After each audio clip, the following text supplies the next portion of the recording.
Bonjour les troisièmes, aujourd'hui nous allons parler du système nerveux, revoir un peu ce que vous avez vu en quatrième et plus particulièrement nous intéresser au rôle du cerveau.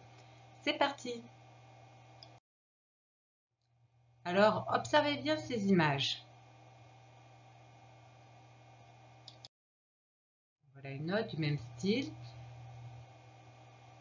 Donc nous sommes face à ce qu'on appelle des illusions d'optique. Nous percevons un mouvement qui n'a rien de réel.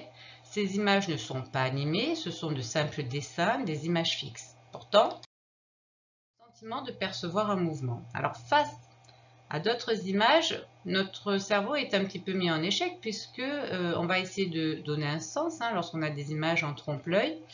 Mais finalement, nous n'y arrivons pas parce que ce n'est pas les codes sur lesquels nous sommes habitués à fonder notre perception de l'environnement.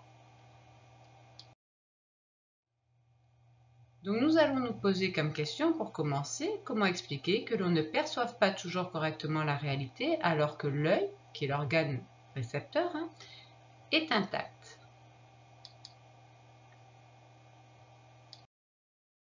Alors tout d'abord, quelques rappels de la classe de quatrième. Notre environnement, on le perçoit grâce à nos organes de sens, les yeux, le nez, la peau pour le toucher, les oreilles pour l'audition. Et lorsqu'on perçoit ces informations, on va regrouper ça sous le terme de stimuli, ou stimulus au singulier. Au niveau de ces organes récepteurs va donc naître ce qu'on appelle un message nerveux qui va pouvoir transmettre l'information jusqu'au centre nerveux. Donc ce message nerveux, il va être afférent, il va en direction des centres nerveux et il va emprunter donc les nerfs sensitifs.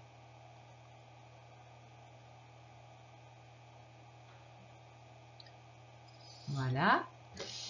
Au niveau des centres nerveux, l'information va être traitée et on va mettre en place un message nerveux moteur, si nécessaire, parce que ce n'est pas toujours le cas, mais si c'est nécessaire, on va mettre en place un message nerveux moteur en réponse qui va aller provoquer la contraction de certains muscles. Donc, on est sur des nerfs moteurs.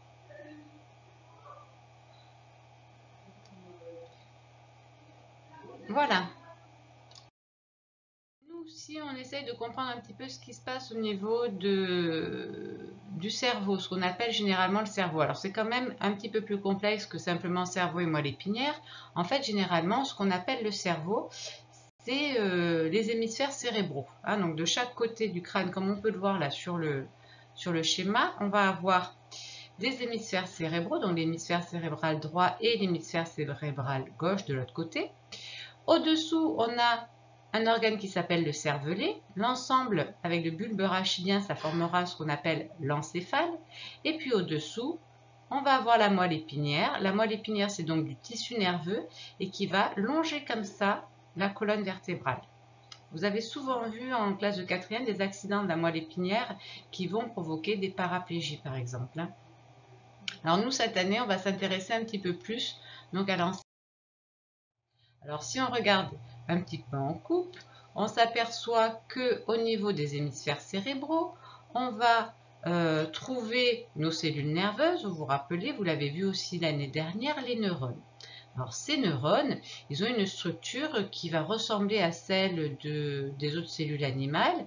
On y retrouve toujours une membrane plasmique, on va y retrouver aussi un noyau et du cytoplasme.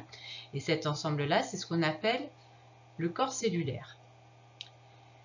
Il y a des prolongements et un de ces prolongements est plus long et va constituer la fibre nerveuse que l'on appelle axone et qui va se retrouver au niveau des nerfs. Donc du point de vue de la taille, c'est très variable puisque certains axones vont être très très longs, ils peuvent faire jusqu'à 1 mètre. Donc on aura des neurones de quelques millimètres puis des neurones de 1 mètre voire un petit peu plus. Donc au niveau de leur répartition, ils vont être très très importants. On va se retrouver avec beaucoup de corps cellulaires au niveau donc du cerveau et de la moelle épinière. Donc revenons un petit peu à notre problème scientifique. Comment expliquer que dans le cas d'une illusion d'optique, on ne perçoive pas correctement la réalité alors que l'organe récepteur est intact? Nous allons pouvoir formuler une hypothèse. Le traitement de l'information par le cerveau ne se ferait pas correctement. Alors pour comprendre un petit peu mieux comment se fait l'intégration des informations au niveau du cerveau, revenons un petit peu sur la vision en coupe des hémisphères cérébraux. Donc nous avons une zone qui est plus foncée là sur le bord, ce que je suis en train de surligner, qu'on appelle le cortex cérébral. Et c'est dans ce cortex cérébral que l'on va trouver les corps cellulaires des neurones. Finalement, ce cortex cérébral, comme il est extrêmement replié, on appelle ça des circonvolutions, il va représenter quand même 40% de la masse totale de l'encéphale. Alors maintenant, il faut savoir à quel niveau ces corps cellulaires vont s'activer et se mettre à travailler. Et c'est ce que l'on va pouvoir voir sur certaines images produites grâce à... Donc lorsqu'on a des images par IRM, imagerie par résonance magnétique, on voit les zones qui vont être actives dans le cerveau. Je vous les représenter sous forme de schéma pour que ce soit plus lisible. Donc, dans le cas de l'expérimentation qui est proposée, on va demander à un sujet de répéter une phrase entendue. Donc, on a à la fois une perception, le fait d'entendre la phrase, puis il va falloir fabriquer un message en réponse qui va être reformuler les mots, donc activer les muscles du larynx. Donc on s'aperçoit qu'on a d'abord une première zone qui va s'activer, qui est la zone 1, la zone du cortex auditif. Et cette zone du cortex auditif va entraîner l'activation d'une seconde zone qui, elle, est une zone en fait mémoire. Donc tout d'abord, les informations sont perçues au niveau de cette aire 1. C'est donc l'endroit où vont arriver les fibres sensitives en direction qui proviennent de l'oreille, en provenance de l'oreille. Puis activation de cette zone mémoire très vite parce qu'il va falloir que l'on puisse associer ce qui a été perçu à une image mentale, à une représentation. Il faut qu'on sache de quoi on va parler. Les mots, ils ont un sens. Puis, une fois que la zone mémoire a été activée, on va activer une troisième zone qui est une zone de stockage des programmes moteurs. Pour pouvoir parler, il faut qu'on sache prononcer les mots. On a appris à prononcer les mots et donc on a des programmes qui sont stockés déjà tout prêts. Et en dernier lieu, on va activer une zone qui va être la zone du cortex moteur. Et c'est à partir de cette zone que vont partir toutes les fibres motrices qui permettent la contraction des muscles du larynx. Donc on a véritablement un travail qui va s'échelonner, qui est géographiquement aussi espacé, spatialement, on voit qu'il y a des zones bien déterminées. On a des aires qui sont des aires sensitives, qui vont percevoir l'information, qui sont spécialisées dans la perception de l'information. Cette information, ensuite, elle est traitée, puis on va avoir des zones qui vont être spécialisées dans la fabrication de la réponse motrice et c'est ce qu'on appellera les zones motrices. Donc, nous avons une régionalisation véritablement du cerveau, de ce cortex.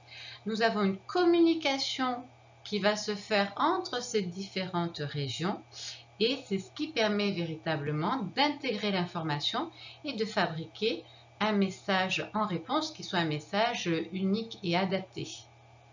Voilà, donc nous arrivons maintenant au bilan final. Les messages nerveux sont reçus au niveau du cortex cérébral.